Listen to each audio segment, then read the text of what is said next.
Well, we have a really big show Very big shield. prepared for you today.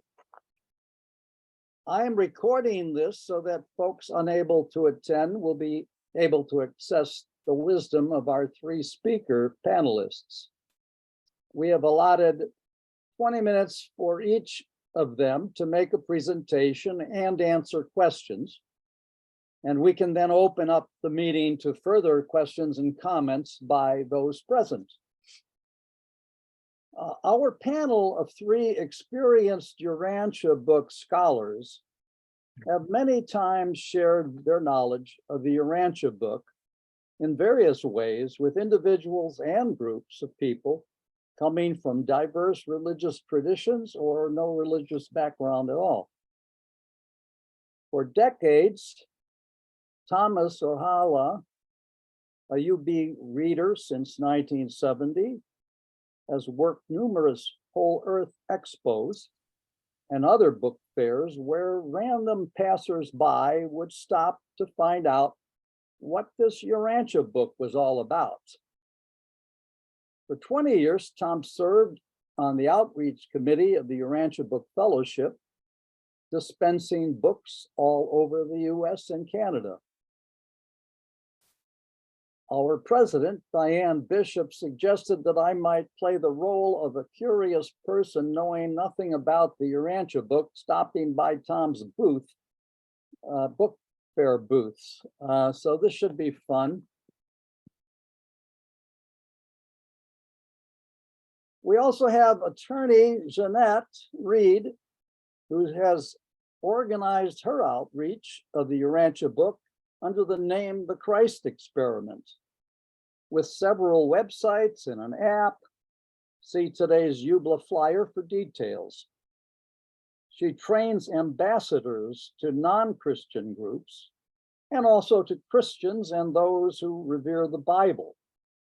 With over 40 years of experience in ministry, hundreds of written articles, Jeanette can help us to learn how best to approach these different groups. I'm especially interested in how will approach our Christian brothers without sending them screaming away with a thought of heresy. Right. And finally, well, not necessarily finally on the list here, is Jolynn Crofts with a BS degree in computer science and an MS in telecommunications. She has a very impressive background in creative storytelling, including writing and producing several short films. She co-founded and currently directs a streaming distribution channel for independent web series and music videos. Jolynn led the submissions and programming for the Burbank International Film Festival, served as judge on numerous film festivals, and currently sits on the board of the Social Cinema Foundation. But before we start, let's remember our leader, Christ Michael, who asked that whenever we gather to remember his life among us and his promise to sup again with us in his Father's mansions on high, and that he is with us as the Spirit of truth right now. And one more selection from the Urantia book that I think will lead us into our speakers. This one's been written or has quoted a lot, but it's still relevant. The time is ripe to witness the figurative resurrection of the human Jesus from his burial tomb amidst the theological traditions and the religious dogmas of 19 centuries. Jesus of Nazareth must not be longer sacrificed to even the splendid concept of the glorified Christ. What a transcendent service if, through this revelation, the Urantia book, the Son of Man should be recovered from the tomb of traditional theology and be presented as the living Jesus to the church that bears his name and to all other religions. Surely the Christian fellowship of believers will not hesitate to make such adjustments of faith and of practice of living as well as will enable it to follow after the Master in the demonstration of his real life of religious devotion to the doing of his Father's will and of consecration to the unselfish service of man. So with that, which of our three did you have in mind, Diane, to go first, if you did? I'd like to, let's start with Jolynn, who can tell us how today's young readers are going to be accessing information, which is by social media. Yes, good afternoon, everybody. My name is Jolynn Crofts, and compared to all of you and probably anybody out there who is reading the Urantia book, I'm the rookie. Even though I started reading Urantia book, I found Urantia book in 2012, completely by accident. Let me take 30 seconds to tell you how that happened. I was receiving healing from shamans in Taos, New Mexico. And I was sitting in a bed and breakfast, and there was nobody there. Everybody went skiing. It was my birthday in March. There was a lot of snow. Not a soul was there, and I was very sick, and I was sitting there, and that was in 2012. And I have always asked for this, and I just looked up. I don't know why we look up when we pray. I looked up and I said, God, if you ever teach me the secrets of the universes, I will make 7 movies. And suddenly and I'm not kidding, maybe 20, 25 feet away was a very shallow, very, very small bookshelf with glass windows, and one of them just opened. And I looked at it and I thought, well, they have a dog here. Probably the dog walked on the floor and it, vibration opened it. And I sat there a few minutes, and then I decided just to explore. And again, I'm going there and I'm looking up and I'm saying, okay, whatever. And I looked down, I picked up the game. They had games and books there for their,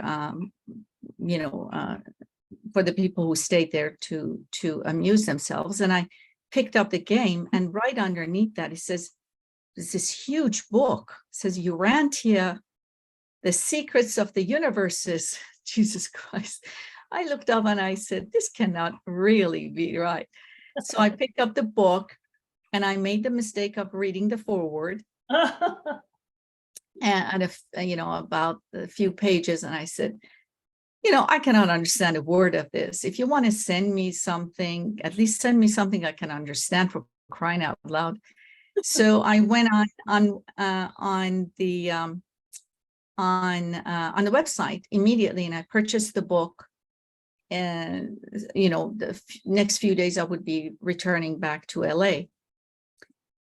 And I found out that there are study groups, which I'm quite grateful. Forever I'm grateful for study groups.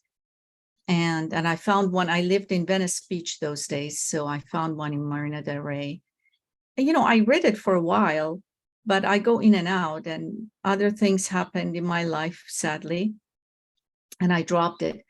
I pick up the book from time to time, but finally it was this year that I regrouped again with Mark's group and Diana's group on Zoom, and we started from the beginning. And hopefully this time I'm going to stick with it. So I'm quite a rookie. I don't claim that I know much about the Urantia book, but I do tell you that I'm not a fanatic in any way. I have gone through many religions.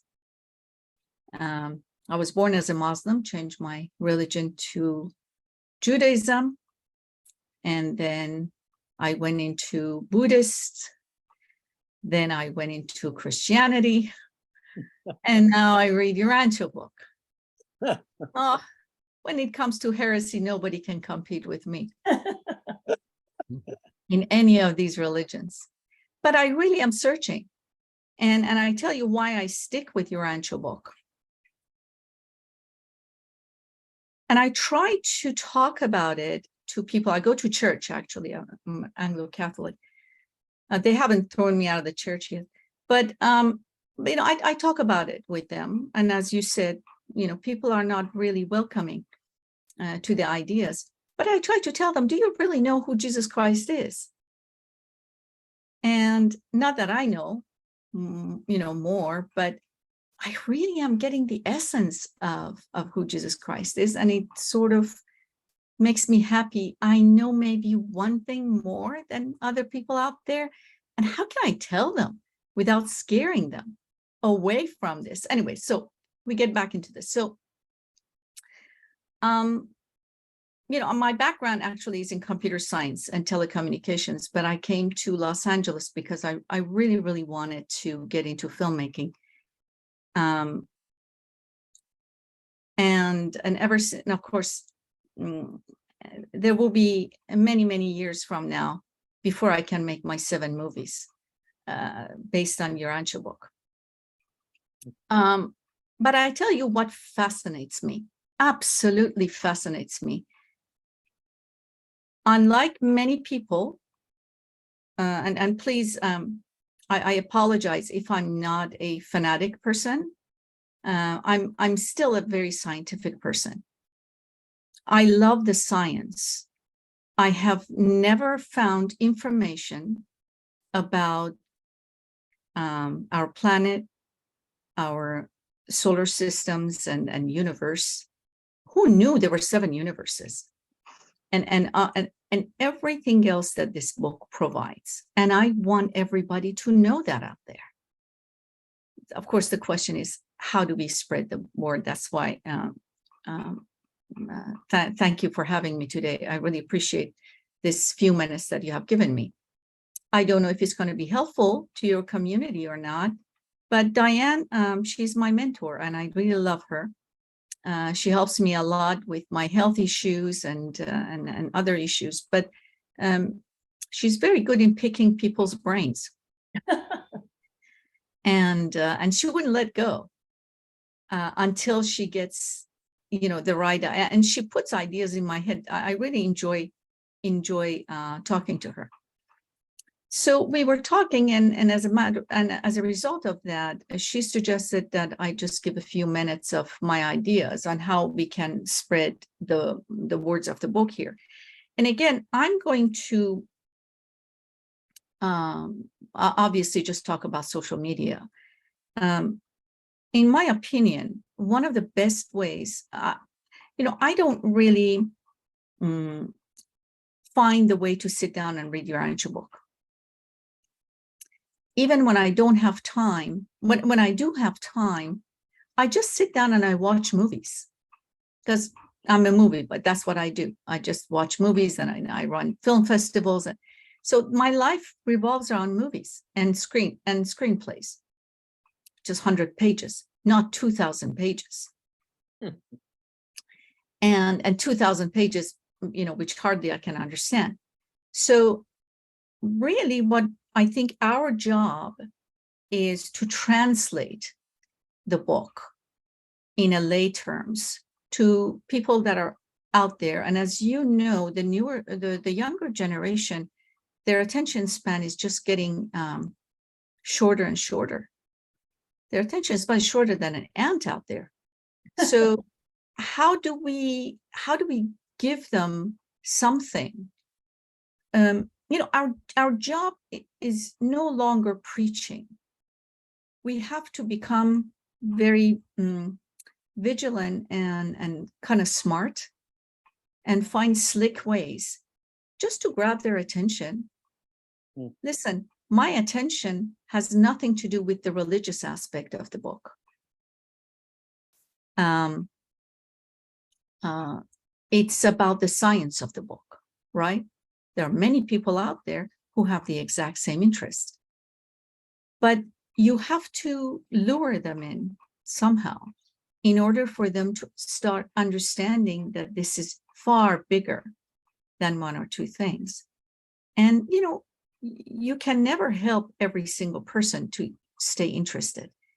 And look at me. I was extremely interested. I mean, literally God or whoever's out there, they dropped it on my lap, the book.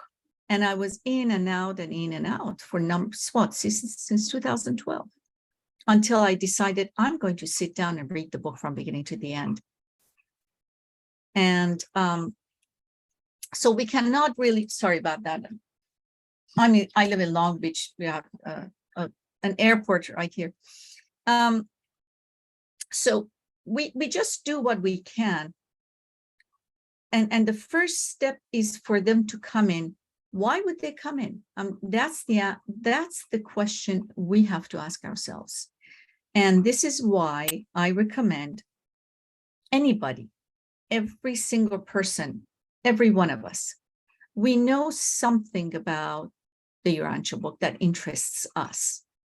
Something, is there something we can talk about for 2 or 3 minutes? I tell you what fascinates me is just my jaw dropped. We have 7 super universes. You know, I always had a problem with one universe. Now there's 7, and in the middle of it, there's God, and there's all these. Okay, this is really, really fascinating. And in my head, I'm looking at this. So, you know, just walking and somebody knows something about Jesus Christ, somebody knows about something about history of the planet. I apologize. I don't know as much as you do to bring you examples. So think about, you know, what you know very well. Can you put it in lay terms in 2 minutes or 3 minutes? Let's say you're walking your dog. Because I would tell you where I got this idea, because I'm part of this 4,000 filmmakers, and that's how we communicate. If you're walking your dog, you can just have your cell phone and just talk. Oh, you know, today I read, I'm just using the example I know. You know, there are 7 super universes and blah, blah, blah. 2 minutes, 3 minutes. Hey, put it on and immediately upload it on Facebook and TikTok that everybody loves. I don't have a TikTok account, but it looks like everybody else does. And Instagram and I don't know, Twitter, whatever. There's so many other things, Discord, whatever social media you're on. And if you are not interested in social media, pick one and just, you know, drop it out there. YouTube is extremely interesting.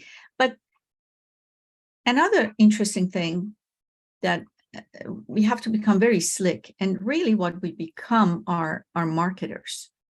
We have to market the material, and it's going to be, how are we going to label it?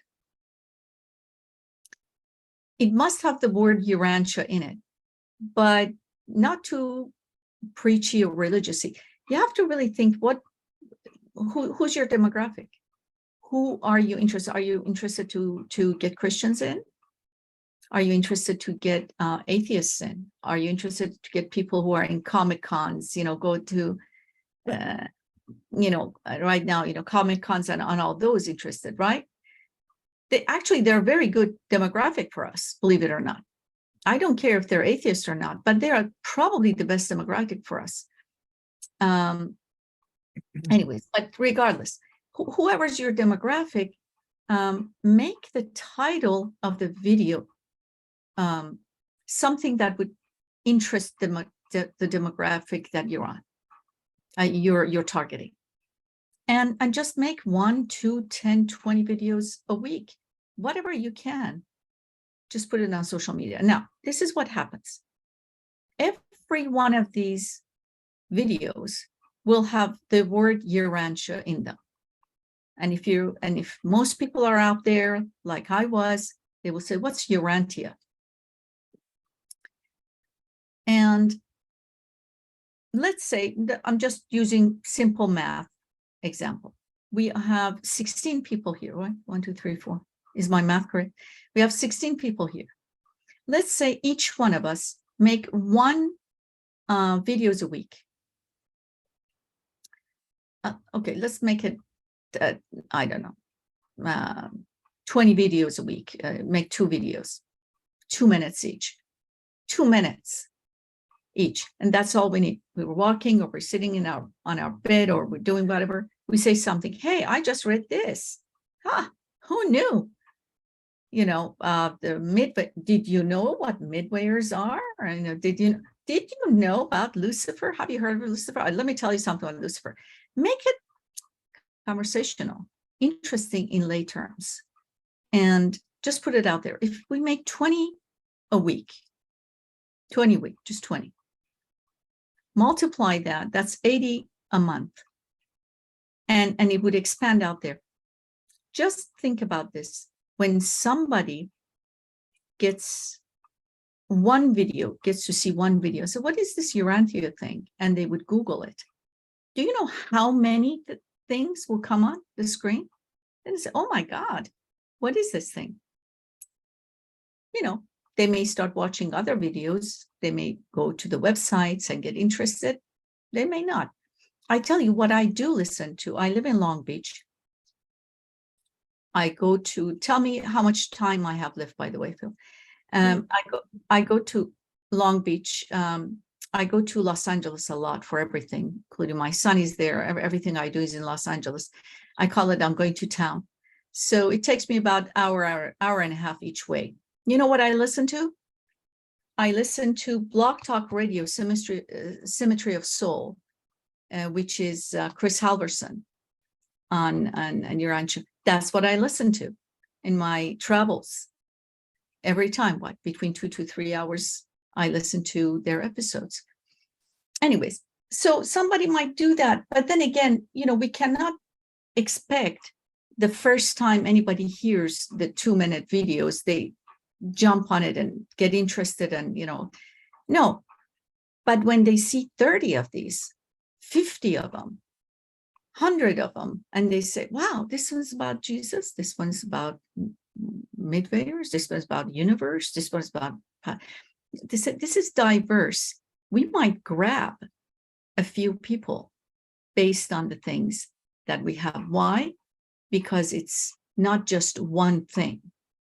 It's about so many diverse things that people out there might get hooked on 1 or 2 things that might be absolutely unexpected, in your opinion.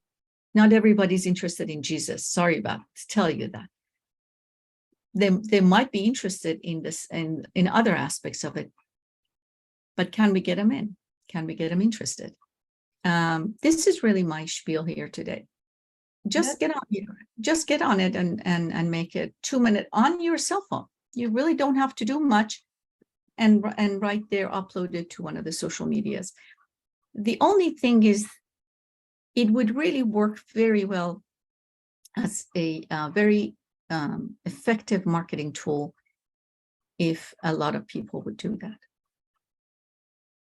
Well, that's a very interesting suggestion, Jolyn. I can see how that fits into what is happening nowadays. We have some questions. Go for it. What happened with Phil? Oh, you moved. Okay. Go ahead, Stuart. You got your hand up. Hello, Jolene. You know, I like everything that you're saying, but I've taken it a step further in order to reach our demographic of where we want to get the message out to. And I'm thinking of the history of the Mormon Church. Now, this is a supposed under the umbrella of Christian type church, but it's not. And you would think that the Baptists and the more conservatives would have gone after the church, but they survived. Not only did they survive, but they thrived in our society today, even having a gentleman running for president of the United States. Now, why did they do that? How did they get across the fact that they have a Book of Mormon, which is not the New Testament, and they are accepted in our social structure of our country? And here's what they did. They started sending out dozens of 30 and 60-second television commercials. And each of them, rather than selling the Mormon book, the Book of Mormon, they sold family values. They start off with it, and the production values. If you ever go to the internet search, check the Mormon or the Church of Latter-day Saints, I think is what they call themselves. But check out their commercials under the videos. They are remarkably well done. And every single one promotes the ideas of relationships between a man and his family or his wife, with his neighbors, with the country. And what they sell is their values, their human values. Now, we are a culture that is well developed, and we are unlike many, many other communities on this planet that we get along so well and lovingly with each other. And we actually are, not only are we not confronted with arguments, we actually are interested in counter thoughts because that's who we are. We're completely different. And if we were to go out there and say, we are people of faith and values, and promote our faith and values rather than the actual book itself at first. And then, of course, you end the seconds or the 60 seconds brought to you by the Urantia or the foundation or the fellowship or whoever is going to sponsor these, and just leave it at that. Then you're not hitting people over. What you're doing is you're not scaring anybody. You're saying, look, we're real human beings. We love each other. We embrace all faiths. We have people in our community come from all parts of the world and of every faith of this world, and we embrace it. And the message, instead of the Mormon Church, they focus on family an awful lot, but we can do Jesus, we can do other things. There's an awful lot in the Urantia book, which is quite beautiful. And I don't know if there might be other ways of doing it, but what I'm saying is to reach the demographic that we really want to do, we want to get the word out on a larger scale. And that would we would have to invest 30-second and 60-second bites that we could then put on television. And that's the way I would think of it. That's the way to make the demographic, and you really hit home. So that's my contribution. Thank you, Stuart. I really appreciate your input, and I totally agree with you on the religious aspect of this. Yeah. What I'm trying to bring to you, to the team, is not everybody's a religious person, and there are millions of people who have lost religion or just don't believe in it, that this book can contribute to the knowledge that they need to know what we're all about. So in my opinion, taking only one road, which is the religious part, whether you have values, people don't have values anymore. I'm sorry, I live in Los Angeles and in the entertainment industry. I want people to be interested in the content of the book. It's sad to say. The message of the book is as you said, values, and we need about the life of Jesus Christ. But this book is so much more than that. This book is really more than that. It's more than Jesus Christ. It's more than values. I see a treasure in here that it really takes a visionary to see what's coming in this book. Well, I want to break in here, but as a mathematician, I agree with you completely, and I have spent a lot of time on the scientific aspects of the book. But I do want to give our other speakers a chance before it gets too much later. And Diane, did you have a? Well, I see we have a question from Jeanette, so let's make Jeanette next, and she can start with her question. Yeah, okay, good idea. Yeah, I just wonder, I like the idea of the shorts Are you doing that? Is there something like we can look and see kind of a model of how we could do it? Have you done it yet? Do you have a channel you could share with us? No, I'm a rookie. I'm a student. I don't think it's good for me to say anything about without embarrassing myself in a group of very well, people who knows from No, well, the technique well. of getting No, on. I don't think so. I'm just a filmmaker, and Okay. I'm just starting my road. But when I will know, yes, I will. But my situation is also very different than everybody else. I'm targeted. I have all kinds of issues with my husband and so many other, Muslims and this and that. So I try to be very, very vigilant about what I put out there so that they won't kill me or my son right now. But I do contribute as much as I can. Well, what is a Francis. technique that we can use to access what's already out there? Where would we go online?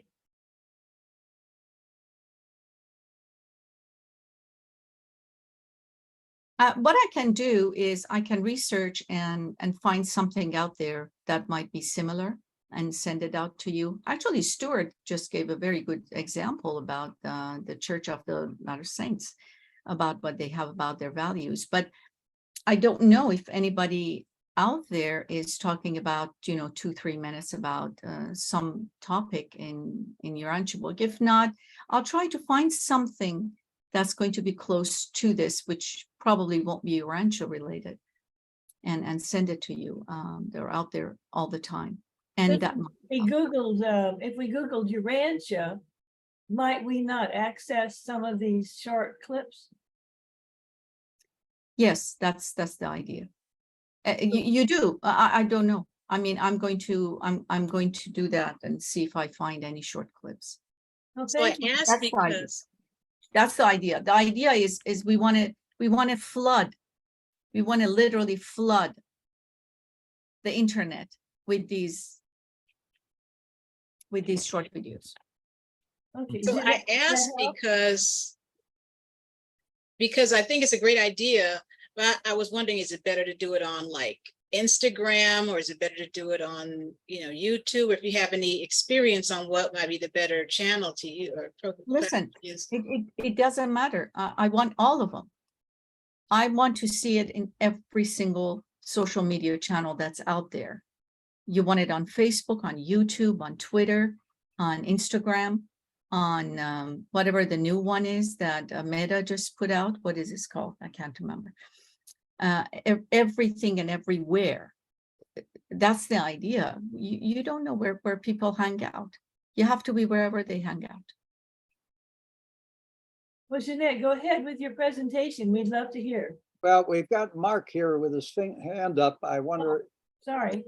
Yeah, just a little word. I really thank you, John, for your presentation. And what I really struck me in what you said is you have to find something that fascinates you and share it.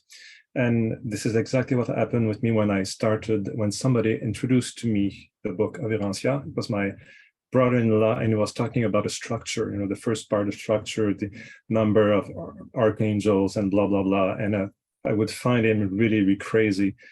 But his passion was what triggers the curiosity to go to the book and to read it. So I think it's, for me, the main thing about what you said, it's really find something that fascinates you in the book and talk about it.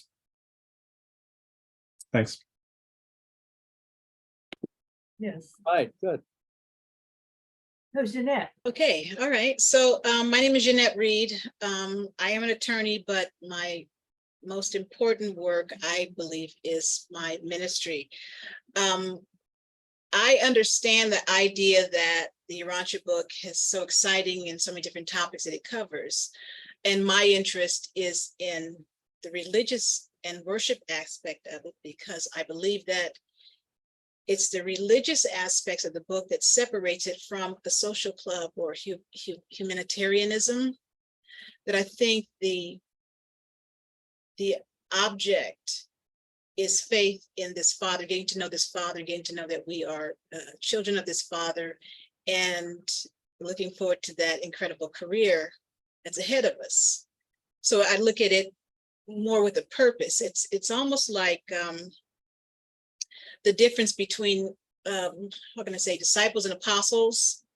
You know, the disciples are just happy with knowing the information, and the apostles and those who are pursuing apostleship want to seriously promote the religious aspect of it. And so that's, I guess, I would call my niche, my interest in the Urantia book is absolutely the spiritual aspect and the religious aspect, which I think is the saving aspect. You know, Jesus talked about, was it Jesus or midwives? The second miler concept. Not all of us are going to strive for second milership, but that's like where I'm coming from in my presentation today. So as I mentioned, that's my forte. My interest is in the spiritual aspects. And so I began, after I found the Urantia book, it took me about 10, 11 years to figure out how to share it with others. But I eventually figured it out. And what I decided to do was to introduce the Urantia book to my religious association. At the time, I was one of Jehovah's Witnesses. Well, let me rephrase that. My prior religious association was Jehovah's Witnesses. I had left the organization by the time I found the Urantia book. But after all the beautiful things I learned in the Urantia book, I wanted to let my old community know about it. So I figured out a way to introduce them to the Urantia book. And so we started a ministry called anointedjw.org. And in this ministry, what we did is we took fundamental Bible teachings, doctrines, and we elevated them with the Urantia book concepts.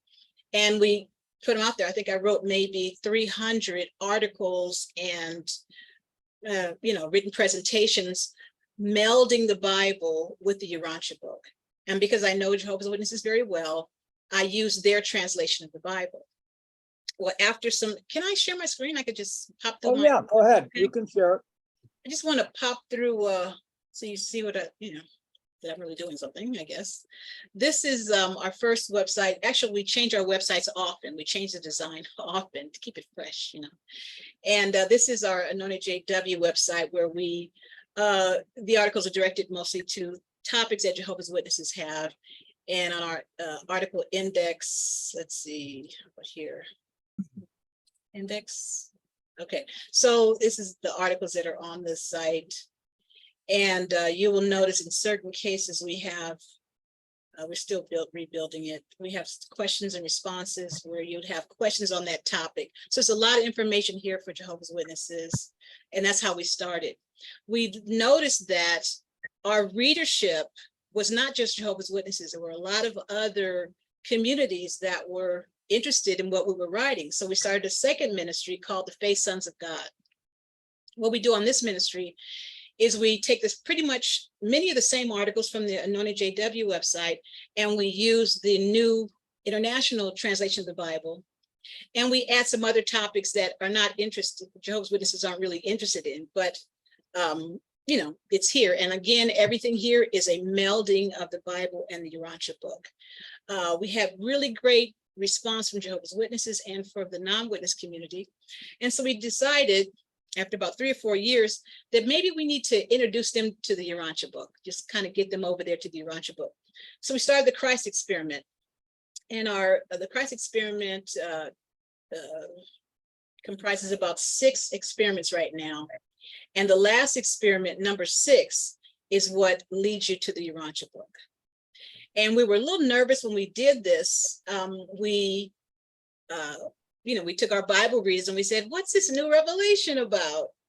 And we were so surprised and pleased that we got so many great responses about, wow, this book is incredible. I didn't know and we introduced hundreds of new readers, probably thousands of new readers to the Urantia book just through this ministry. In doing that, we figured out a technique. We figured out a way to get the Urantia book teachings out into the, religious community at large. And so we said, well, let's teach this to other Urantia book readers. And so, let me see if I can get here. we started the Christ Experiment School of, it was called the School of Evangelizers, but it's such a bad connotation to the word evangelizing. People don't really understand what it's about. And so we changed the name to Ambassadors. And we make it clear in our school that we are not trying to convert people. Converting is not necessary.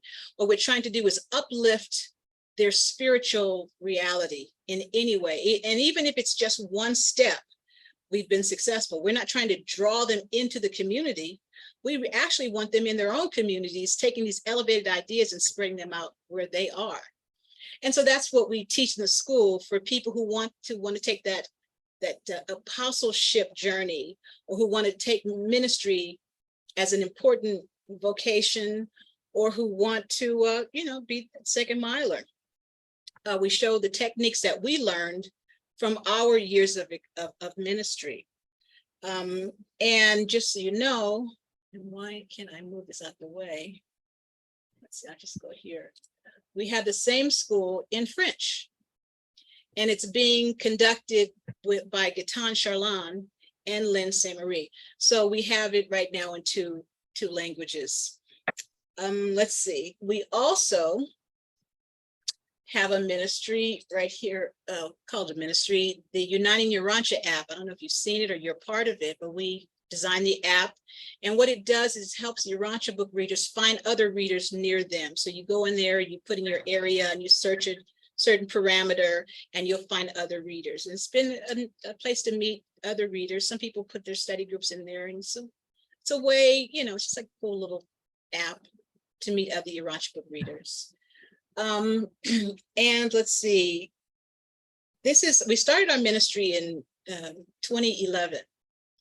So now we're up to 2017. And we decide we've sort of tiptoed to the Urantia book for a lot of readers. But we thought maybe now we just go directly and just introduce the Urantia book. So we started our current ministry, which is here, Ask, Seek, and Knock. And like Jolene said, we use a lot of videos in this ministry because I agree with you about the attention span. So we have an introductory video here. It's only, I don't know how long it is, a minute and a half. And it kind of, the idea is to get you interested in seeking for more. Is there more information out there? And then we take them through, this video that we use has been very effective in taking Bible readers to the Urantia book. And then we talk about examining the Urantia book. And we have these little articles. They're articles, but they're also, let's see, can I click on one? They're also little short videos, but if you don't want to listen to the video, there's a text of the article. And it talks about, it gives a reader an introduction to the Urantia book. It tells us a little bit about the book's contents and how to approach the book when it's a 2,000-page book and it's very overwhelming. And we show how the best way that we have found to approach the Urantia book in that article. We also have some articles here yet. Let me try it. No. Yeah, so the best friend the Bible ever had. We show how the Bible, the Urantia book supports the Bible. They're not in conflict. In this way, we are showing people that there's no reason to be afraid of the Urantia book, because it really is, if you thought of it as the Old Testament, then the New Testament, and now the newest Testament. So it's a flow, it's related. We talk about resolving the conflicts between the Urantia book and the Bible. And then I wrote a book called Unraveling Atheism. And what it does is it bolsters the faith of believers, because sometimes, we hear these arguments from science and atheists, and we go, oh, maybe there isn't a God, maybe, So this book is designed to show that all of these arguments are weak. They can be unraveled very easily. And the reason they can be unraveled very easily is because there is a God. And if there is a God, there's a hole in every argument that claims to prove that he doesn't exist. So that's what the book is about. And the book is available on another website here. You can order it. Right now, it's just, what do you call it? Ebooks. It's an ebook. Okay, then We have another website that we had started, but because of COVID, let me close this.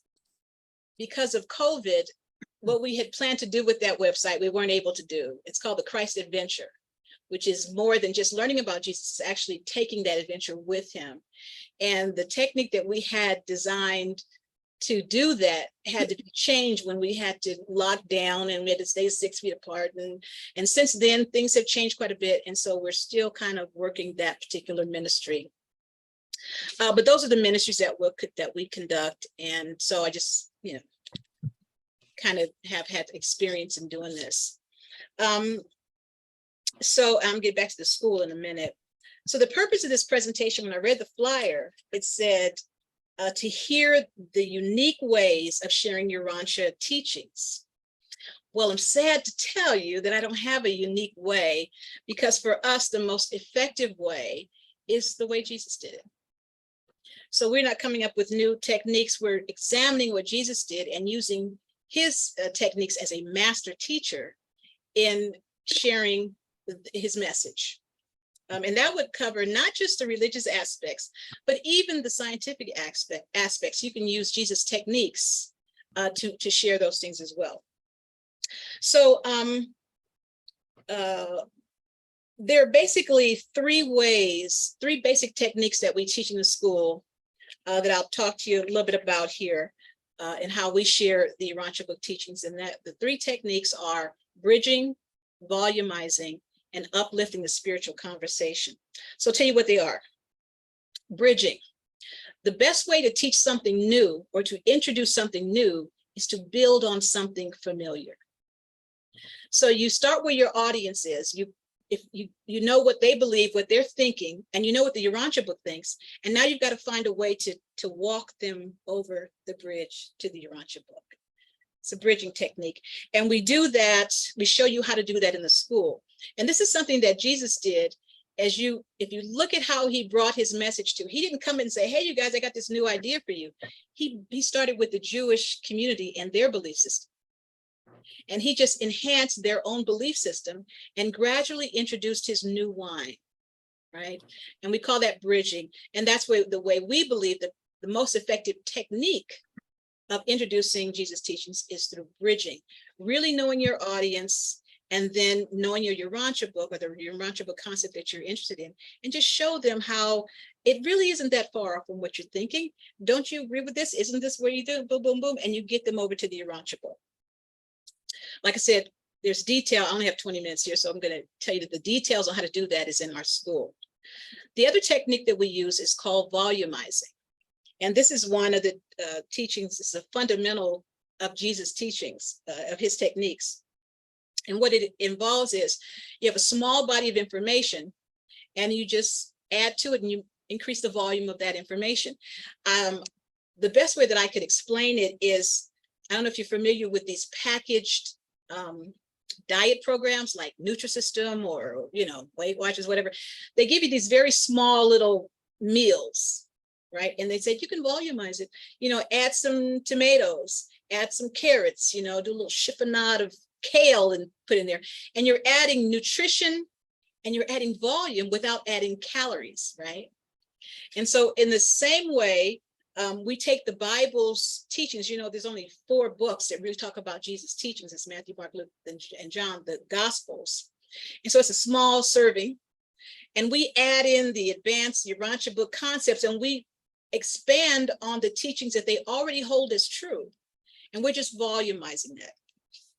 Now, Jesus said, I'm not sure if Jesus said this or this is the Midwayers' interpretation of what Jesus did. They said, never take away, only add to. And I think we've all heard that, but maybe we don't know how to do that. Jesus demonstrated how you do not take away, but you add to when he answered the young man about the story of Jonah, right? And the guy says, do you believe the story of Jonah with the fish and Jonah?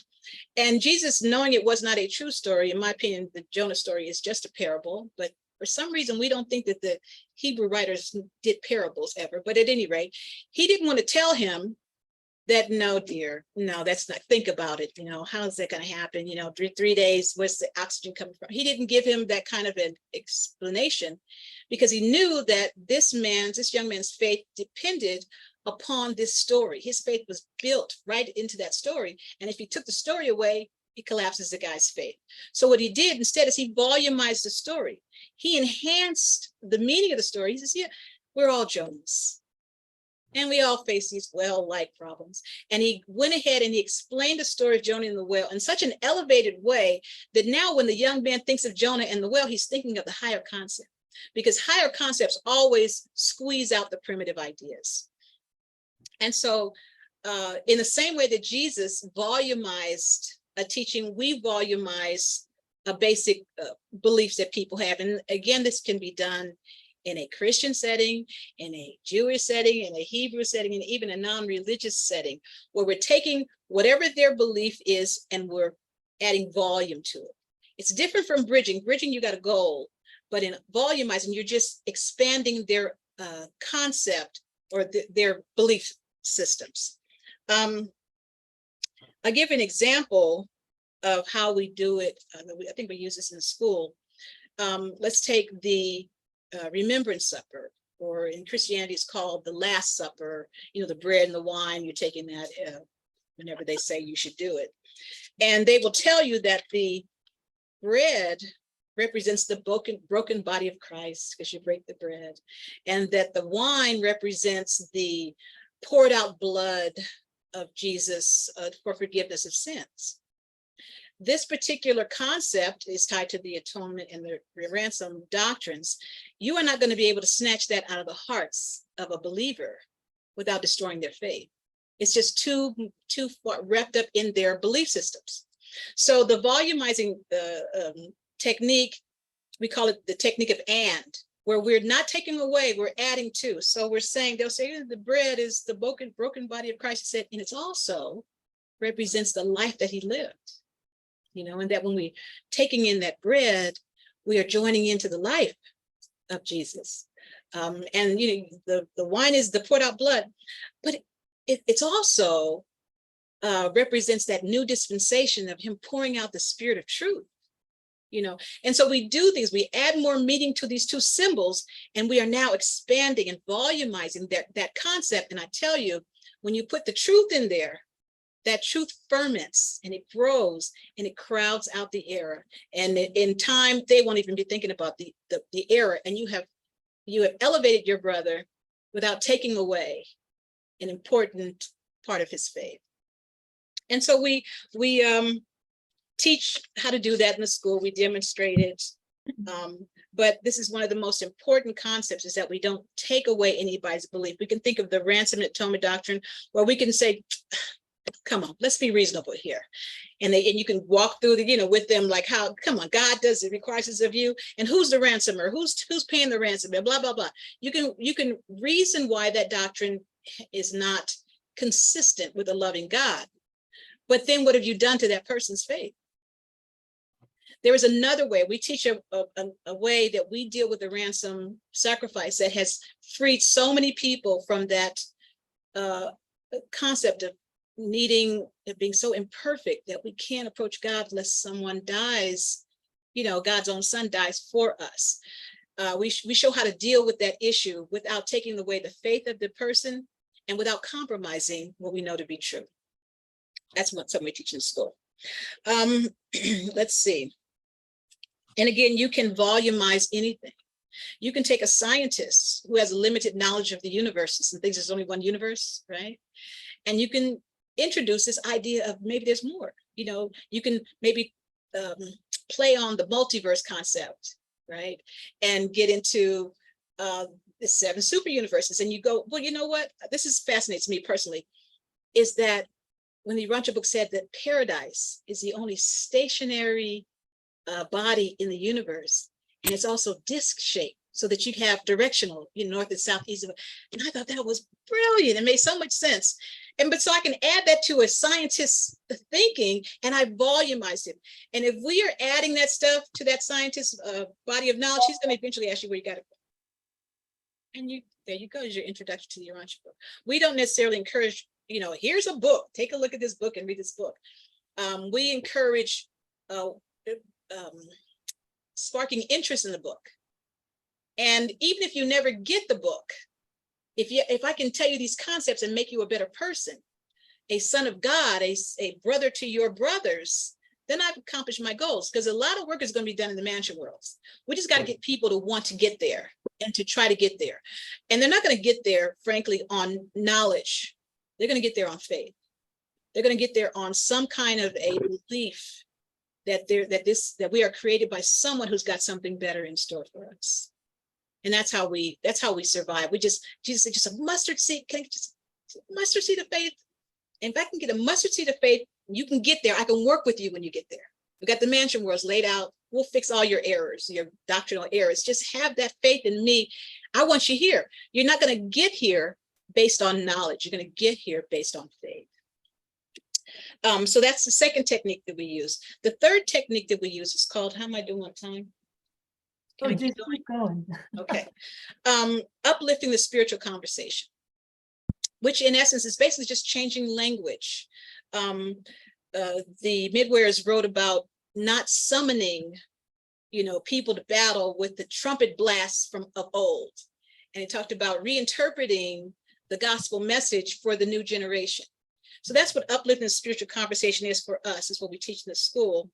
And so we try to find words that resonate with this generation. For example, instead of speaking of heaven, we speak of the universe. Instead of speaking of the resurrection, we speak of personality survival. Instead of going to heaven, we say beginning the ascendant career in the heavenly country. You know what I'm saying? Instead of praying to God, we talk about communing with God. Instead of confessing your sins, you're opening your heart to God. So these are ways that we take that same message, but we're changing the language a little bit, uplifting it so that we're not dragging our listeners back into these old traditional ideas. Because in many ways, it is offensive. Some of the tradition is offensive, but when you bring it in a fresh new way, now you've got your interest. So these are three techniques that we use in the school. I just gave you a brief overview. We do give detail on how to actually carry it through, how to actually practice it, how to actually do it. And we make sure that our students understand that this is not about converting. It's not about bringing people into the community, although, we welcome people into our communities, our study groups, but it's about elevating your brother's spiritual standing before God. That's what ministry, in our opinion, is about, and that's what we do. So I mentioned these as techniques that Jesus used.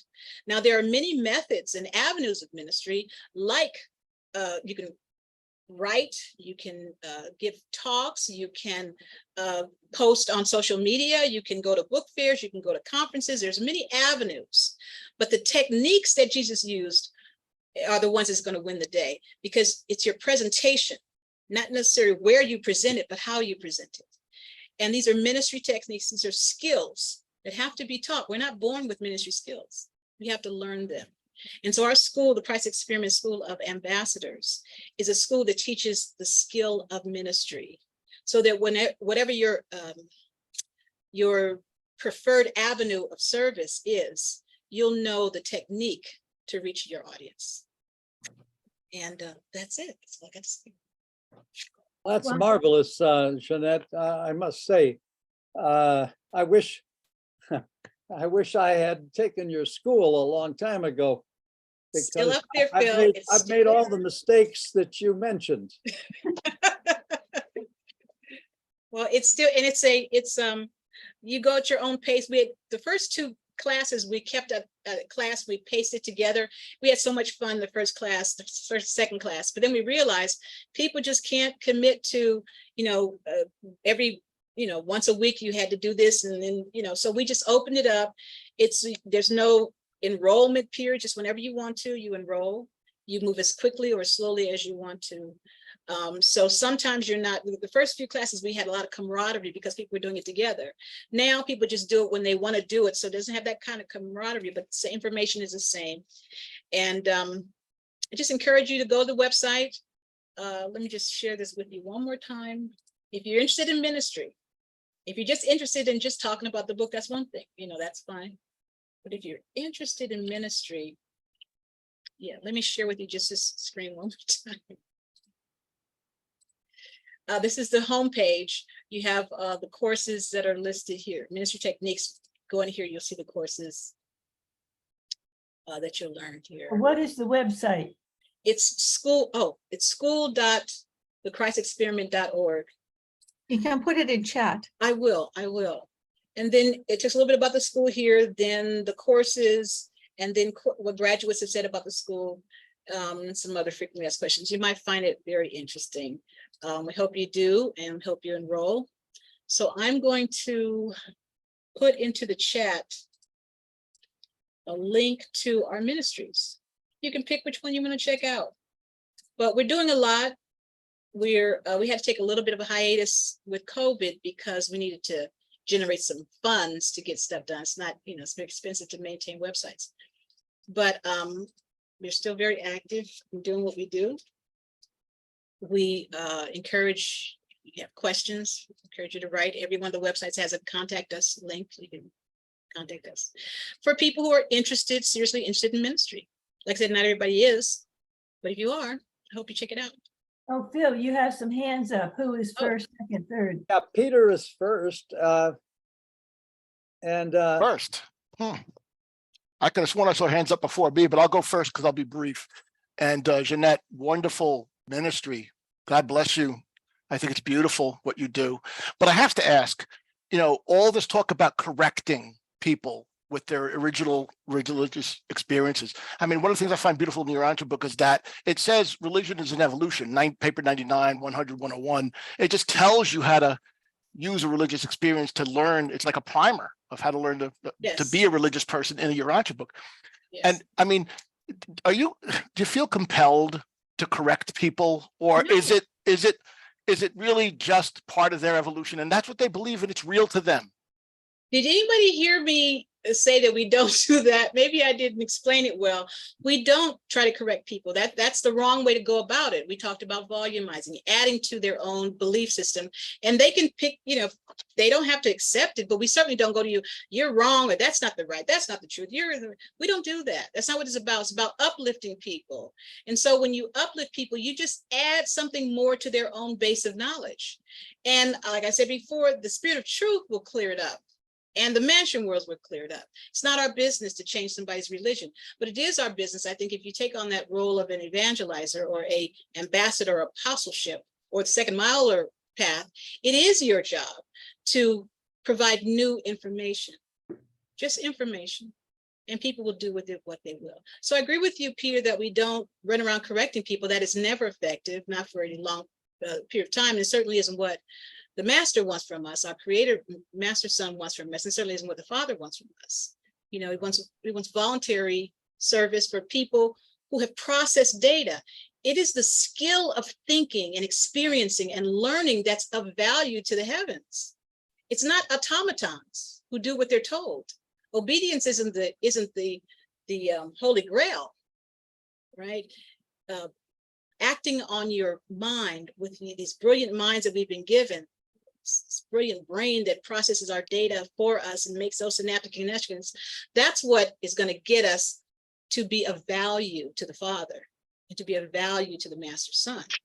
So we're not about correcting people so that they fall in line and are obedient. That'll never get us what we want. You understand what I'm saying, Peter? Okay. All right, Jolynn, you have a question? No, I have a compliment. Thank you so much. It was very informative. And I really congratulate you for the amount of work you have put in here. And you definitely are a veteran in Christianity as well as in your Urantia book.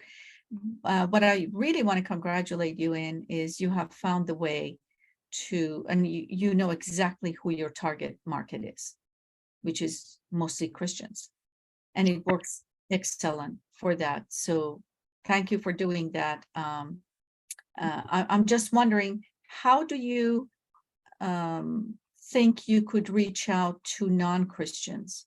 Okay, so I heard you say that we primarily reach out to Christians because it's the low-hanging fruit. for us. It's a low-hanging fruit. And there's like 2.3 billion Christians in the world. We can get them on the right Correct. track. You know, we change the Right, world from that, right? Right. But we talk to people of all walks of life. But the techniques don't change. You get to know your audience. You know what they believe in, what they teach, and you know your Urantia book. So you know what it takes to get them to that place. You cannot come at people with a new, hey, I've got this new idea, because all you're going to get is people going, oh, that's interesting, that's new, and they fall away. We want to get people who commit their lives, their hearts to the master and to his message and to love this beautiful universe. It's not going to happen as a hobby. It's going to happen because you've made them feel better about what they already believe. You've given them new, fresh ideas. This is the kind of stuff that's going to get their emotion and their personality involved in the Urantia book concepts. So if you learn the techniques, you can use them in any avenue, and we do use them in all avenues. We even use the Urantia book in the book that I wrote on unraveling atheism. It's Urantia book concepts. If you read it, you'll say, oh, you'll see that. But I'm starting with the atheist's mind, and I'm elevating it to the Urantia book concept. It can happen in any ideology. Oh, and I do want to mention this, and I'm so sorry that I didn't mention it before. I don't do this alone. I work with my partner, Don Clementon, and Andy and Janet Wilson. Andy and Janet Wilson are in Tasmania, Australia, and Don Clementon is in Boston. My husband was the other founding member. He passed in 2018. He's off doing his thing with the Atlanta Forward and so forth. And his name is Jeff Allen. So there's 4 of us remaining who do this work. So I just want to say that. Robert? All right, Robert, you have a question?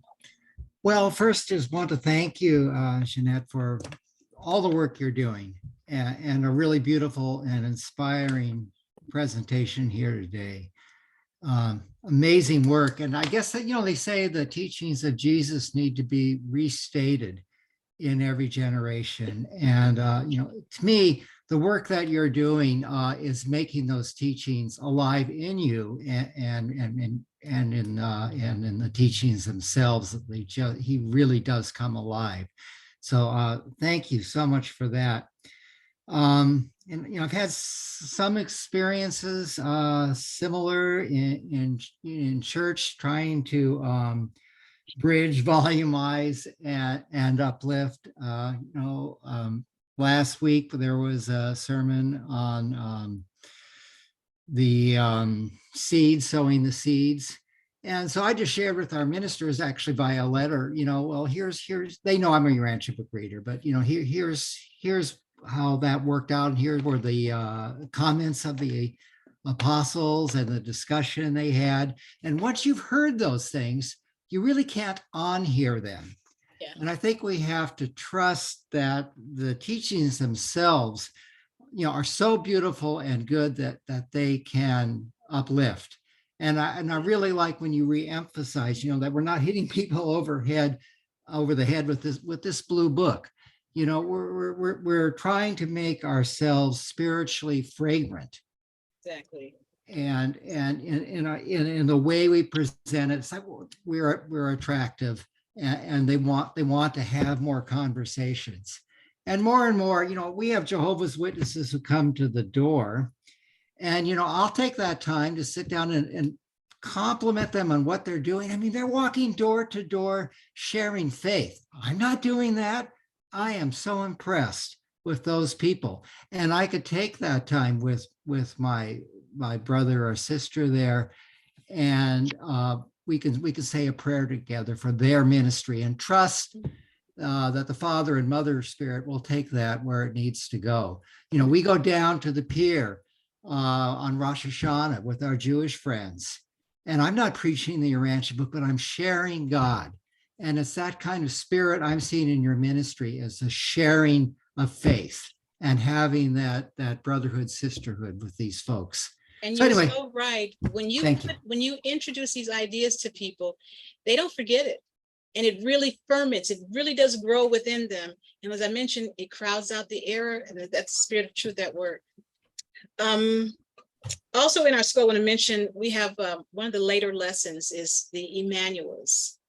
So we, excuse me, so we show people how to go into churches and what to do there. And we call them the Emmanuels because you know how the Emmanuels come from paradise for all the creator sons, and they are there to give advice when asked for, and to give information when asked for. And if a creator son ever says, I don't want your, I don't need that piece of information from you, the Emmanuel just goes on back to paradise, doesn't condemn anybody, and the son does his thing. Of course, no son has ever done that, but that's the plan.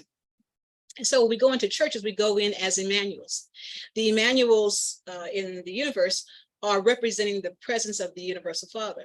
So when we go into a church, we represent our Father, universal Father, which is Christ Michael. And we go in there loving everyone, interacting, listening. We don't subject ourselves to a church, but we do go and participate, we listen. And when there are occasions when we can say something uplifting, we do that. We don't try to overtake it. And we talk about how you do it. But we have had experiences, our group, of going into churches, this is before COVID, and we eventually were asked to start Bible studies. And we were asked to give talks. And, I had one church, I had the ear of the pastor. And we would, after every sermon, he would invite us to lunch and we would talk about his sermon. And I remember one time he was talking about how the rocks cried out. You remember that in the Bible? Jesus said, if you don't listen, the rocks will cry out. And people were commenting about, yes, because even rocks can talk, right?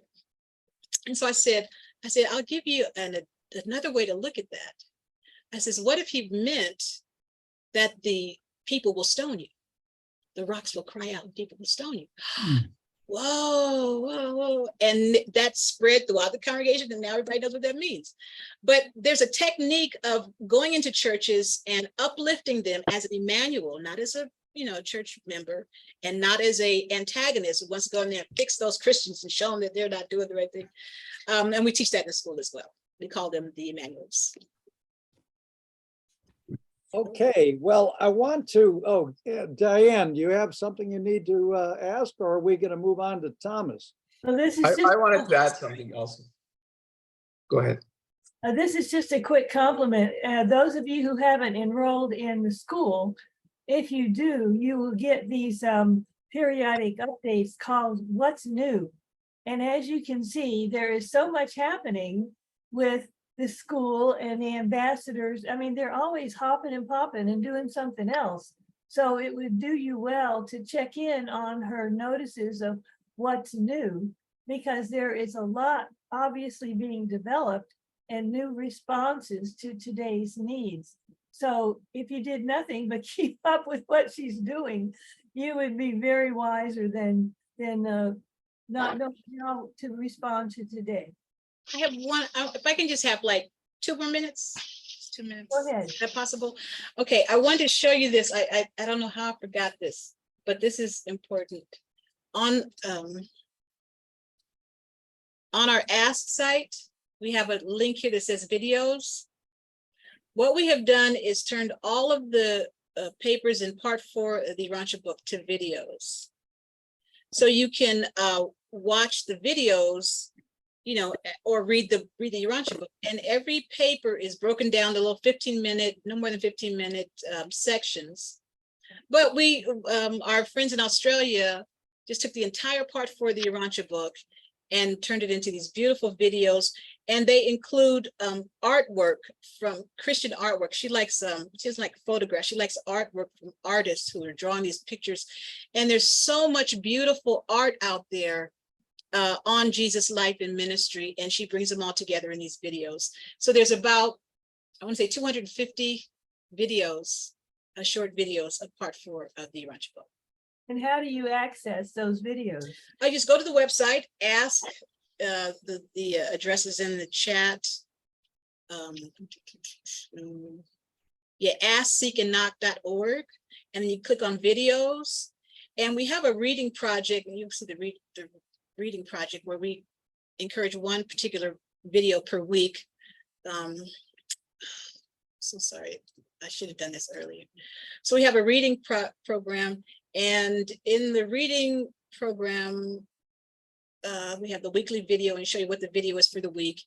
And we do this because if we are as a family looking at these videos together, when we get together casually, we'll be on the same wavelength. We can talk about this video we just saw this week. That's the idea of the video program. But all of the papers in part 4 have been translated into beautiful videos by our friends in Australia, and it's narrated. It's quite beautiful. Okay, that's it. I'm sorry. Oh, it's good, very good to know about that, because the Center of Unity might want to be using some of those instead of reinventing them. I'm sure that if they don't know about them, they'll want to know about them. Yeah, he knows. He knows. Gabriel, we talk a lot. All right, good. Well, all right, Thomas, I wanted to ask a question. take it over.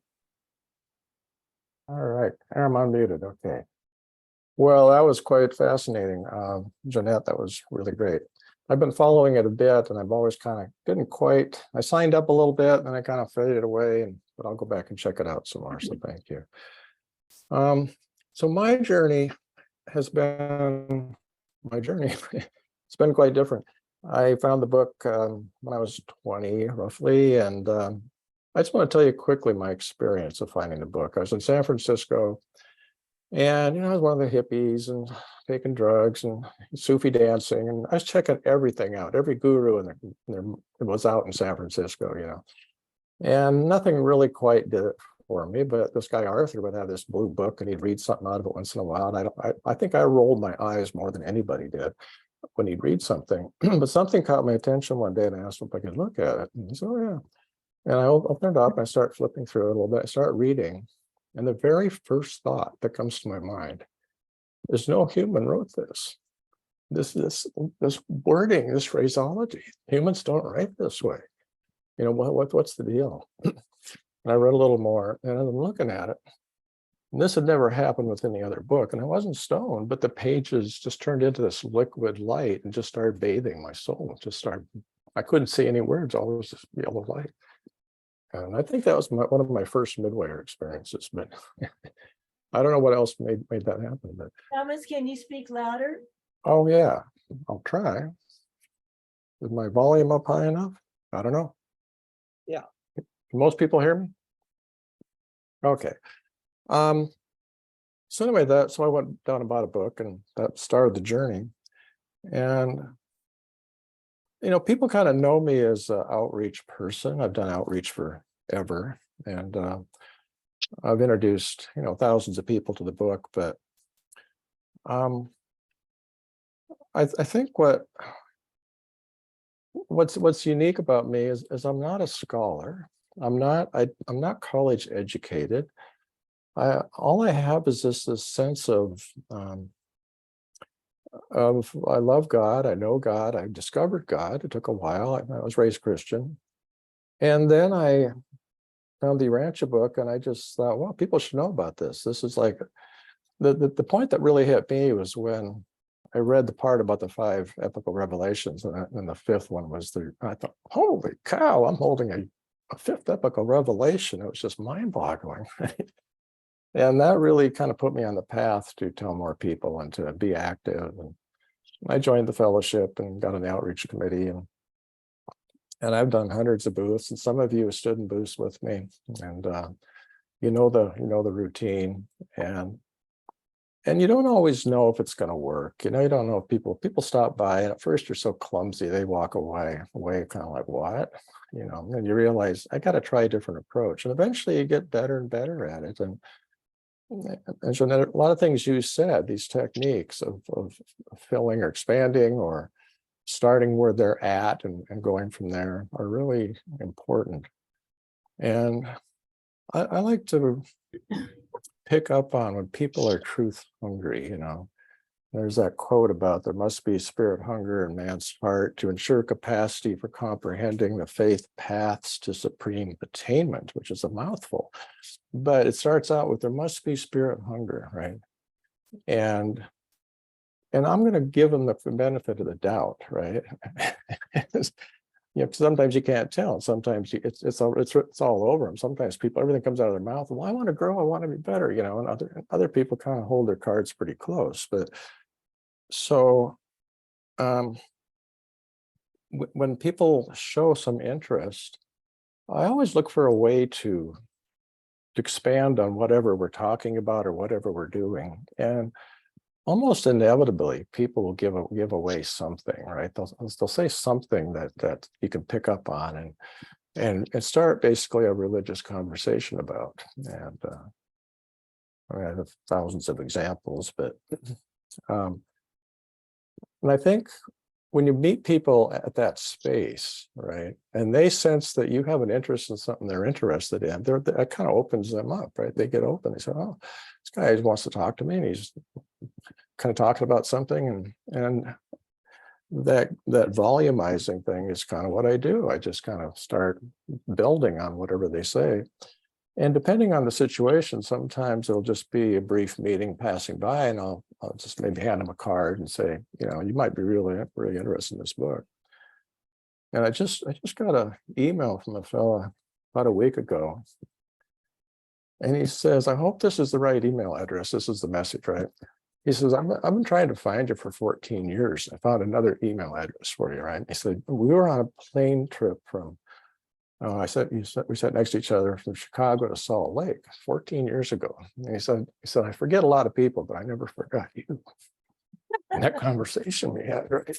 And so he's actually going to be in this area next week. And so we're going to maybe touch base. He's got kind of a busy schedule, but he said, "I haven't read the book yet, but my brother's reading it and my sister's reading it." So, I mean, he's turning people onto the book from our conversation, not from having read the book, right? So you never quite know how it's all going to work out. And so some of the things I've done over the years to help introduce people, besides traveling to where there's expos or different events, book fairs, or I like Hemp Fest because I was smoking pot when I found the Ranch book. So I thought, why not go over to pot smokers are? And they're young, and it opens up your mind a bit, right? And so we've been to quite a few Hemp Fests. So besides doing the booths, my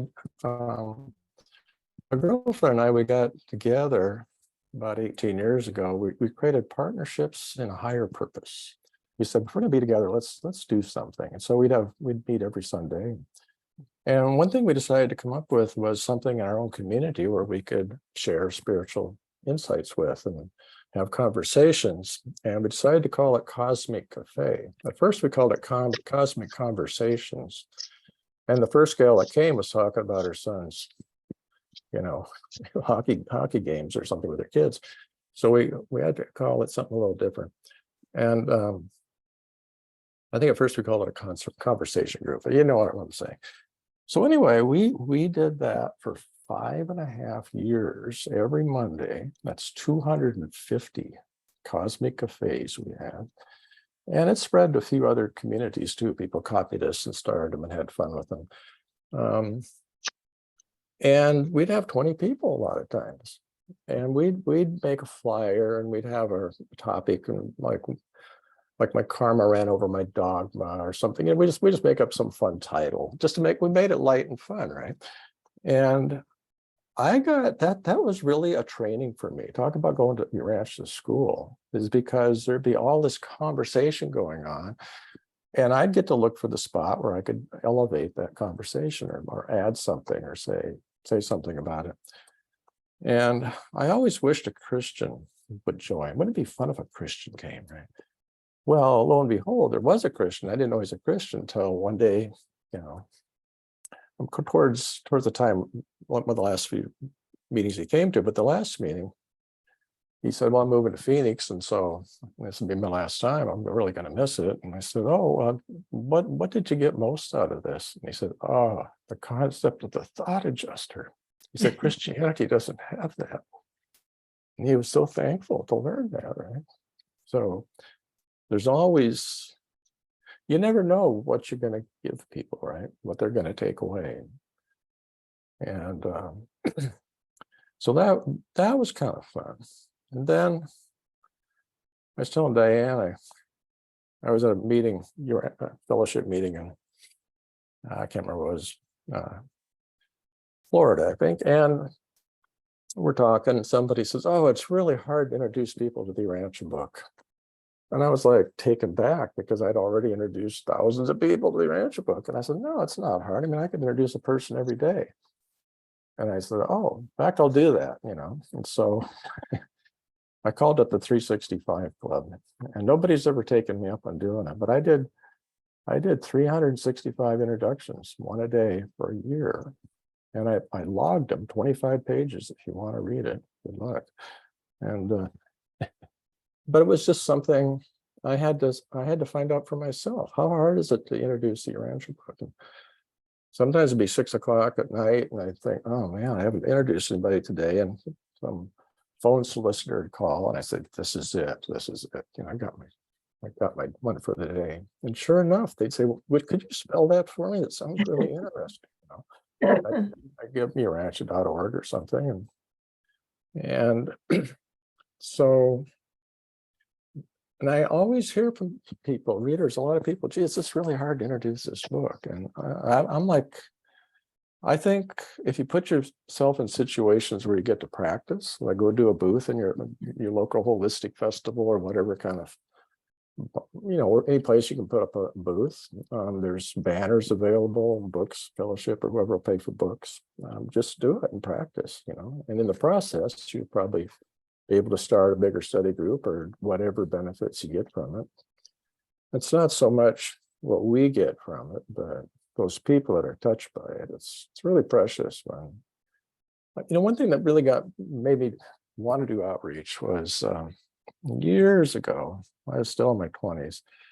I went to this holistic fair they have in the country in Washington State. It was at an orchard.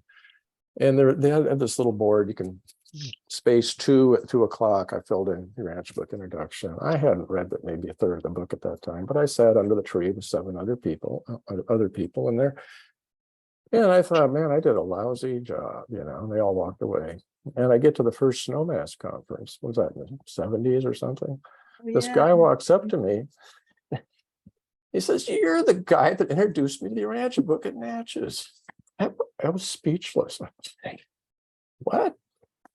I couldn't believe he'd bought a book and showed up at the conference. And so that kind of really touched me. I thought, you know, maybe I can introduce people. I don't have to know that this one I just happened to know that because he was there and I was there, but so we don't really get to know. And I love the idea, I think it's in the Urantia book, of leaving a wake. I don't know how it's put in the Urantia book, but that at some point in your universe career, the angels or whoever help you look back and they'll show you the wake that you've left. Like if you hadn't done this, then this wouldn't be happening. This, you know, there's this big wake you'll leave behind you. And so those kind of ideas have really inspired me to be an outreacher, to be, you know, as you pass by, you know, that's how Jesus operated, right? There is no method or you have to plan a day to do it. It's just set your mind to, wow, I get to introduce people. I get to expand people's concept. Sometimes I won't mention the Urantia book. I just, you know, do the volumizing thing where I get to shift their perspective just by saying it back to them a little bit different. You know, like, well, how I see it is, you know, and sometimes people thank me. So I've also been doing other things. Like I'm a trained person in livingroomconversations.org, which is a group that seeks to bring different views together to have peaceful conversations that are well organized and structured. There's some ground rules you follow and people get their turn to speak, and there's a topic thing, a couple paragraphs, and there's questions you can bounce off of. And I've introduced a lot of people to the Urantia book on those calls, and I'm now writing topic guides in a spiritual vein. The one I just finished is called The Search for Truth. And the next one I'm going to complete, we're almost completed, is about morals. Morals, ethics, and manners. And so these are conversations that people all over the world can take and use. And the questions, the talking points are really designed to open up your thinking about, things on that level. So the other thing I wanted to say is I think another reason to do outreach or to be a good ambassador is that it says somewhere in the Urantia book that we don't really own a truth until we share it. I'm not sure exactly. And I've been a critic of the Urantia book movement sometimes because so many people study it until they're blue in the face, but they don't share it too much. And I'm really kind of like, I think if we're going to study this much, I mean, what school or college or seminary could you go to and you stay there 50 years and you never go out and do your ministry? I mean, the idea is like, okay, you've read the book 3 times. Well, what's your mission? So I like the idea of the school of ambassadors. So one idea is they use the 1 to 100 model. If everybody's on the scale from 1 to 100, and if I'm a 50 and I want to become a 52, like, wow, that 52 is really more spiritual than me. If I see a 48 that's struggling and I go help that 48, next thing I look like, oh, I'm a 52. What happened? How'd I get there? Right? I mean, there's no other way to get to be a 52 than to help the 48. So I see it. So it's not like you can study your way to a 52, right? You have to actually serve and help somebody, and in that way, it makes a huge difference. So, but I also like to answer questions if people have any questions about. We want to have time for your role play with Phil. Oh, role play. Well, we can do that. Well, I don't know. We have only 20 minutes to go. Maybe the questions should supersede. I was thinking, of saying, whatever you said, I would say, who wrote it? And Who wrote it? and because that's often the first question that you hear. So what do you tell them? Well, I pretty much say it as it is, that it was presented to us by superhuman personalities who were concerned about our planet's condition right now. And they sent it as a manual of instructions, basically, to guide us along into the next, age. And I don't mind commenting that, reminding them that the world's in a pretty bad space right now. And it's kind of needed. So this is something the planet really needs. It was given to us for the purpose of, because these celestial beings knew we were heading up into some rougher waters, and they tried to time it. So hopefully we'd use it and avert some of the problems. Roy, what's your question? Yeah, Roy. Yeah, You're muted. thank you all. Yeah, Thomas, I've seen you at the University District Street Fair in years past, and a recent event in Seattle just 2 years ago. Down there, we talked together at the booth. I manned a booth. We may have worked together once in the U District there. Thank you for your work. But I wanted to make a connection. I see our time is getting low here. Jeanette, wow, what wonderful work. I'm so glad to get all this information and websites from you. I've just discovered you and your work, and I'm so excited, and I'm going to follow it. Jolynn, I wanted to make a connection with you because I've been looking for somebody who's a filmmaker and, experienced in these things, which I am not. I wanted to call your attention to this book called The Anatomy of Peace. I don't know if you can see that. It is one of the source books of the Urantia book, particularly the Urmia lectures on sovereignty, divine and human, political sovereignty, law, liberty, and sovereignty. If you read this book, you will see where in some places word for word has been taken out of this book. And I'm talking to you because I have thought if a documentary had been done on this book, that is, the information from this book is important enough to be in the fifth epochal revelation. We could have saved, United Kingdom from breaking up with the European Union, et cetera, and people would understand what a retrograde movement that was. So are you interested in talking further about this? Oh, you're muted, Jolynn. Yeah, and Roy, Okay. what's the name of that book again? It's called The Anatomy of Peace. The author is Emery Reeves. I will type that out in the chat then.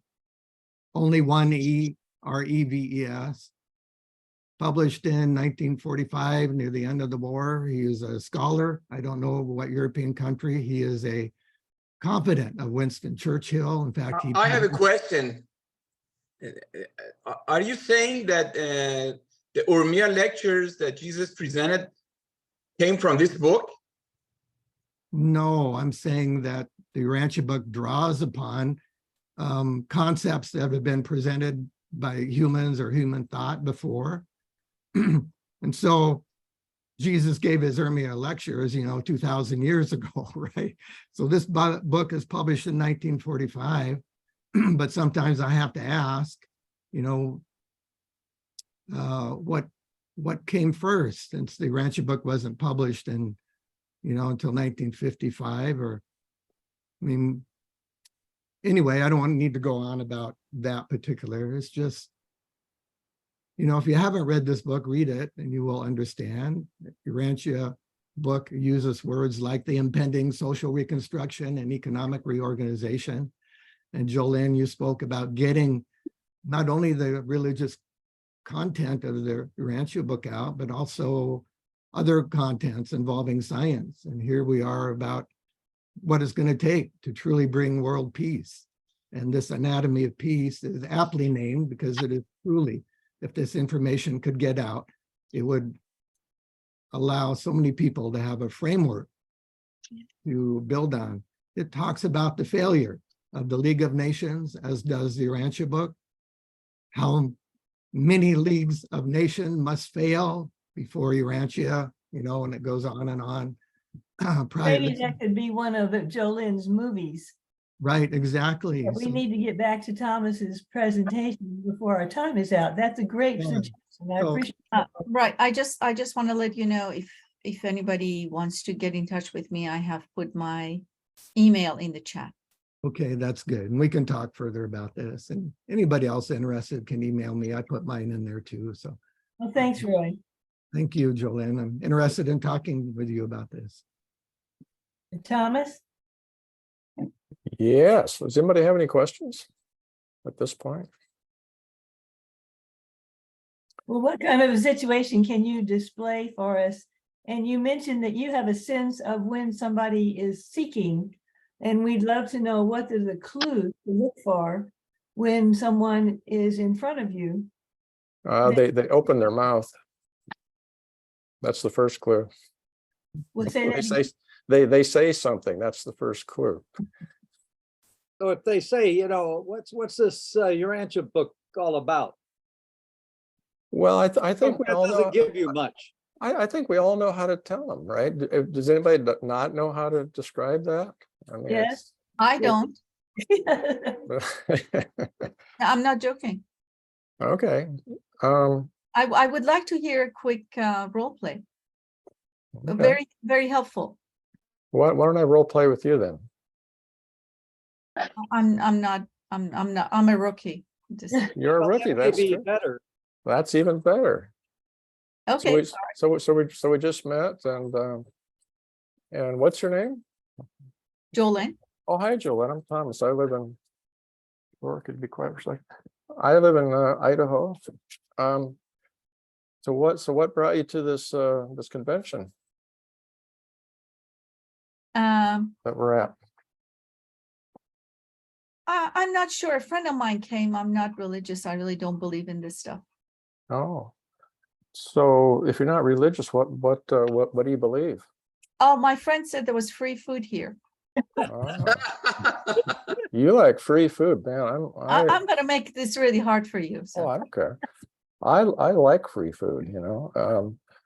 There's always there's always good people wherever there's free food. They're always happy and cheery, right? So, and some people, you know, they find other things that cheer them up too. Like I really get off on nature and, you know, having good friendships, and you probably do too, I imagine.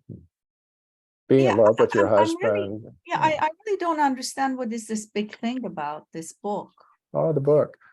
Well, it was published in the 50s, and it appears to be a way to upstep current religions into a higher level and to give us Oh, I'm instructions for our sorry. planet. If this is about religion, I really am not interested. I It don't believe actually- in it God actually- or any religion. Well, I understand exactly how you feel. And the Urantia book actually isn't a religion. It's a book of information about a lot of things, from where humans first came from. It talks about the first humans, which is pretty cool, which science can't, you know, digging up bones, you can't figure that out.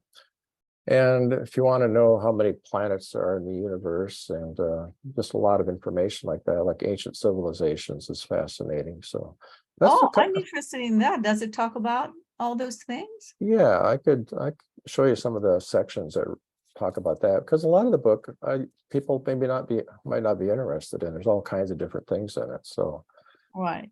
but there's a couple of papers I can point to you that are talk about evolution and how humans evolved. Is it So- different? Is it any different than what, you know, Bible says, or? Well, I would call it like an updating. Somebody's talking. It adds to what we already know, and it actually alleviates some of the confusion. Like when I was raised Christian, I had a lot of questions and nobody could answer them. And this book actually answered a lot of the questions I had about who is God, what happens when we die. And that, to me, that's the most important thing. I know what's going to happen when I die. I was kind of scared for a while there, you know. Really? Actually, that's something that I'm extremely interested in. What happens to us after we die? Well, I know you're It doesn't busy. talk about- Why don't I leave you a card, and when you get home, maybe give me an email, and we can find a time to talk and visit about the book. Because Oh, for sure. I'm writing a movie script about somebody who died and what happened to them after death. yeah, this So- has so much delicious information. Your movie will get better when you read absolutely. it. Okay, thank you. What was your name again? It's Thomas. Okay, Good- Thomas. Good to meet you. Oh, nice to meet you. Oh, well done. I'm sorry, Thomas. I had to make it hard for you. No, that's fine. No, How everything. skillfully you moved it to a higher level of conversation. You quickly pivoted to a wide range of topics aside from religion. That was great. Yeah, you just have to go where you seem like you can go. There's no right way to do it. And if you utterly fail, all it is a learning experience. That's all it is. And you'll get better next time. I see Robert's got his hand up. Oh, yeah, thanks, Tom. Great role playing, both of you, by the way. Thomas, it's good to see you again, my friend. We've Good to done see work you. together. Yeah. I got a comment and then a question. So in all this, for me, it's very important to trust in the teachings. We have an interfaith reading in our home every year, not on the Urantia book, but on some topic of religious interest. And this last year when we did that, I guess actually there's 4 of our 15 in the group are Urantia book students. And we were bringing a quote on some issue in the book we were reading. And we don't plan it ahead, but everybody brought a quote from the Urantia book. And there was curiosity. And our goal isn't to convert, definitely not in interfaith, to convert people to the Urantia book. But their innate interest in those quotes yielded 2 new readers. And that's really not our intention. But, you know, they say the act is ours and the consequence is God's. So true. My question for you, Thomas, is you mentioned a couple of times today a card, and how long, how many years? I've never had like a little card to hand out. What does your card say? What do you have? How do you have it printed up, or who did that? Let me see if I can pull one out. I actually have two of them now. I don't know if it reverses it or not. No, it looks, that reads right. It's just the Urantia book and has Okay. websites on it, and just easy way to contact me. And Okay. I've also made up one, spiritual coaching, which I'm starting to get some coaching participants that just want to have somebody to talk to about their spiritual journey. And my girlfriend's kind of a little more new agey and different things. She has a lot of students. She gives classes, and so some of her people kind of Nice. shift over to have an interest in what I'm up to. So Thanks, Stuart. Thank you. Hmm. what was that? Off mute there. There you go. Nope, we're still on mute. You're muted. There it goes. There you Okay. go. So I just wanted to maybe interject something in your conversation with Jolene. In the school, we would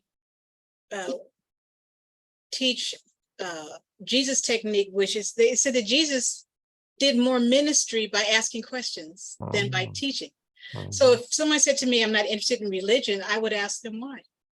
And I'd be interested in getting to know her, because I'm not going to get anywhere until I know my audience.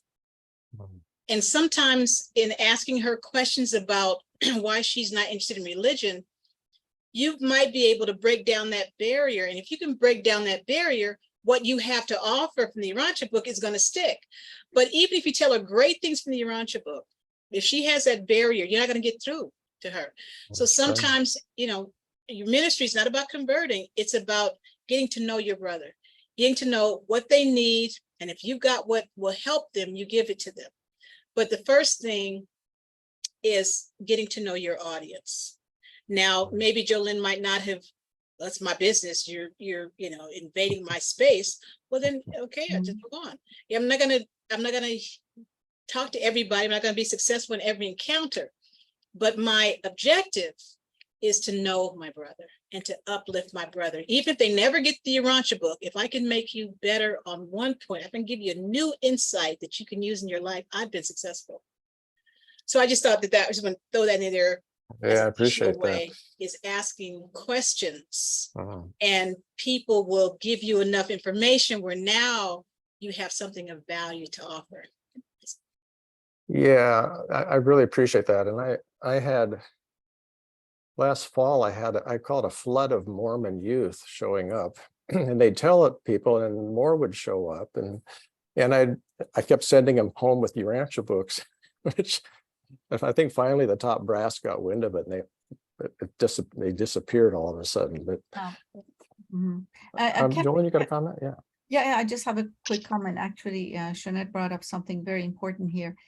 Just to let you know, Jeanette, from my point of view personally, I liked how Thomas handled it more than if he would have immediately asked me, why is it that I am not, a religious person, I would have ran away.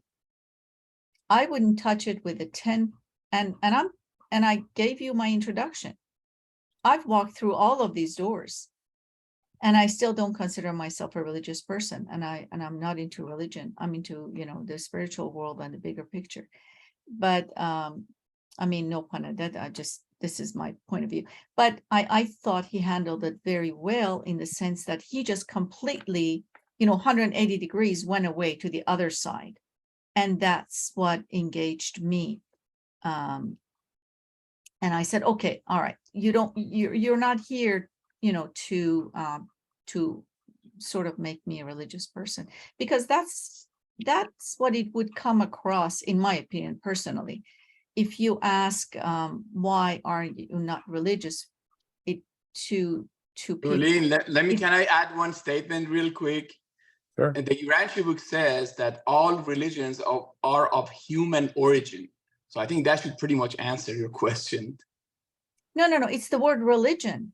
That's the problem. That's what I'm trying to say. Turns you off. That was the thing. That's the thing. If the word religion is the problem. I mean, for some people, I'm not saying it's a problem. I'm sorry. I'm saying for some people, it might cause the issue. So it's best just to stay away from the word. If you feel like the person is not religion, but then again, you know, Shanette's path may actually work very well as well. So I think it's just depends on who you encounter, where you encounter them, what is the context, you know, where's the situation. And then I keep in mind what my objective is. If you're not interested in religion or interested in God, and you're not interested in talking about religion or God, you know, have a great day. You know, there'll be somebody come along who has the interest in other things that could interest you. But what I'm saying is these techniques don't work every time. Jesus' techniques didn't work every time. But I'm just sharing with you one of Jesus' techniques, which is to ask questions. So many times that when Jesus approached someone, if you read his whole life story in the part 4, people weren't interested at first. And they were a little offensive at first, but he continued to ask questions and broke them down. And people, they could perceive in his presentation his sincerity, not curiosity, but sincerity. You know, what is it that, you know, that got you to that point? You know, I meet other people who are not interested in religion, and it's usually because of some bad experience. I'm just curious, you know, because I believe that, of course, there is a God and that he's got some great things in store for us. But I'm, you know, I don't know. It would all be unique in how I approach a person. But I'm just saying, you can change the subject and go into another area that's not religious and get someone's interest. I'm saying, but there's another way to do it as well, which is to get to know your brother. I can't tell you how many times I've been successful in getting into really deep, important conversations with people after I ask questions to get to know where they're coming from, because I may assume I know where you're coming from and just start giving my spiel and try, this is going to be great for you. You're really going to love this. But I discovered that when I talk and I ask questions and where they're coming from, and, you know, just kind of get to know my brother, now I'm in a position to offer something of value. If I'm just throwing out information, it's just hitting the surface and bouncing off. I'm not interested in hearing myself talk.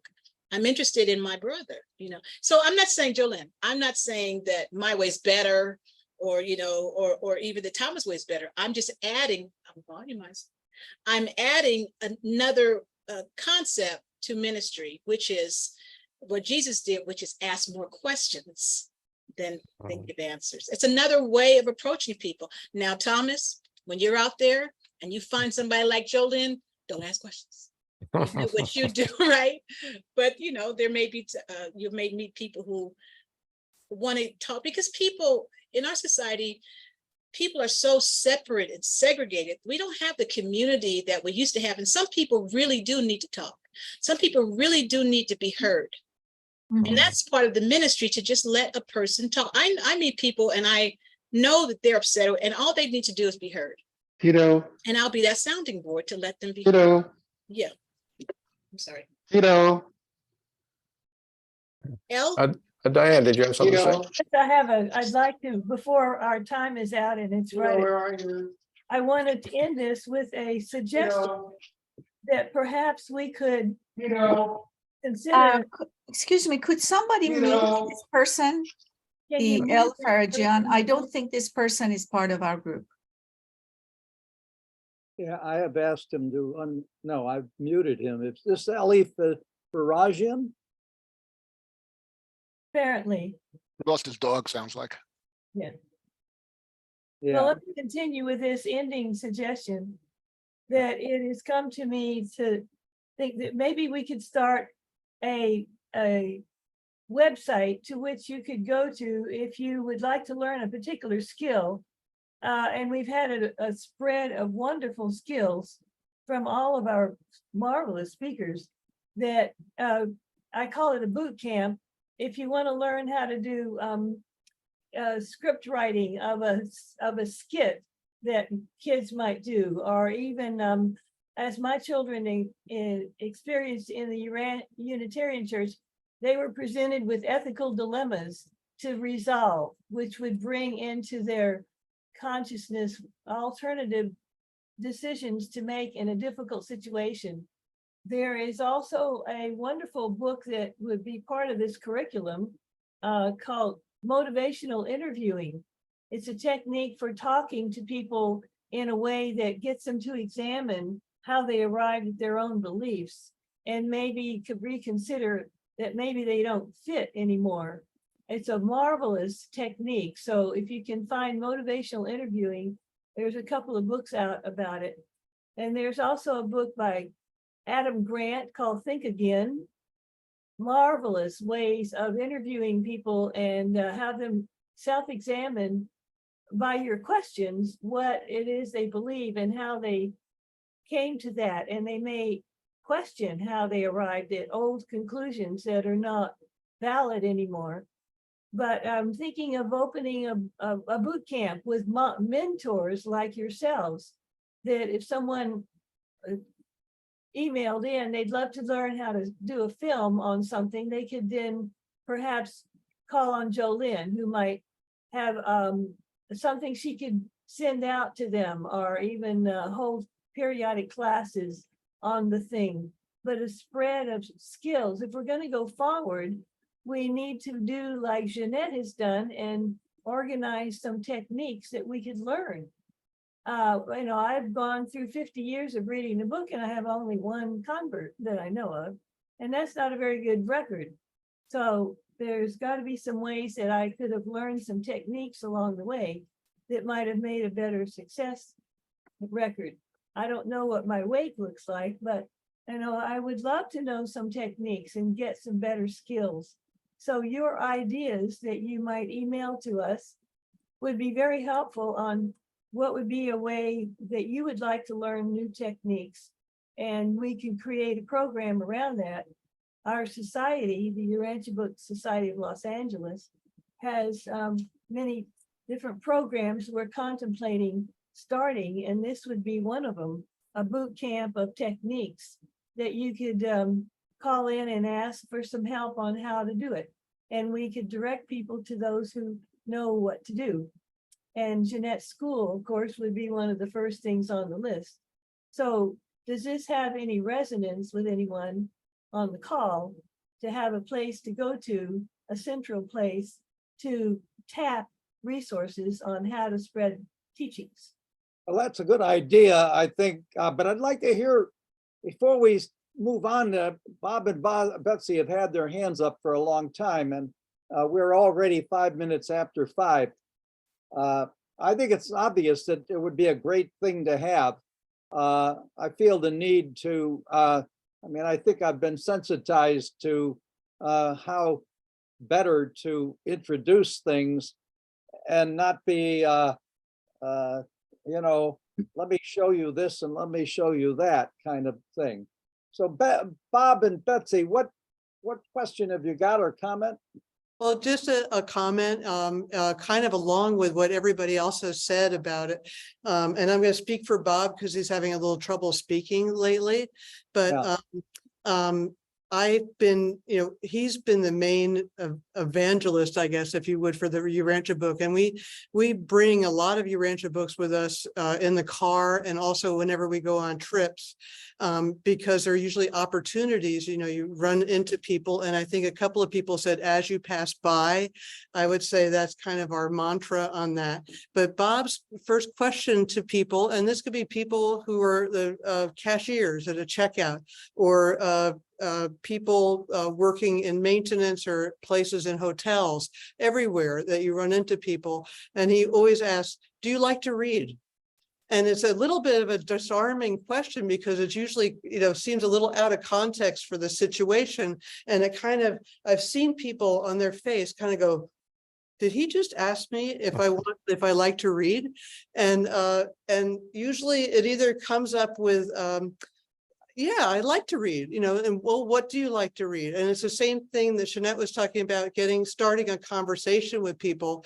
And then usually it goes into, I have a book that I think you might be interested in, I'd like to give you. And so, you know, we've been able to give away quite a few books. And I'm usually the follow-up person. If it's something where you have to go out to the car, I'm the one that runs back and brings the book to the person. And sometimes I'll say, you know, it's about, you know, by that time they have questions about it. And I said, it's a series of papers and it's a cosmology about the universe. And I said, it's not a religion, but there are, you know, they do talk about religion in it. And I said, see if you're interested. Another thing that, you know, has come up in these situations that people I think touched on is that, you know, well, I don't know if this is for me, but I know my mother would like it. So you kind of turn them into somebody, or my wife, that's a lot of it, you know, it turns them into somebody who is sharing the Urantia book. And that's been a very common occurrence, and I think something that's been very effective as well. So those are just a couple little sound bites about it to add. Thank you. Thank you, Betsy. That was great. I know you've given away thousands of books. Lots of books.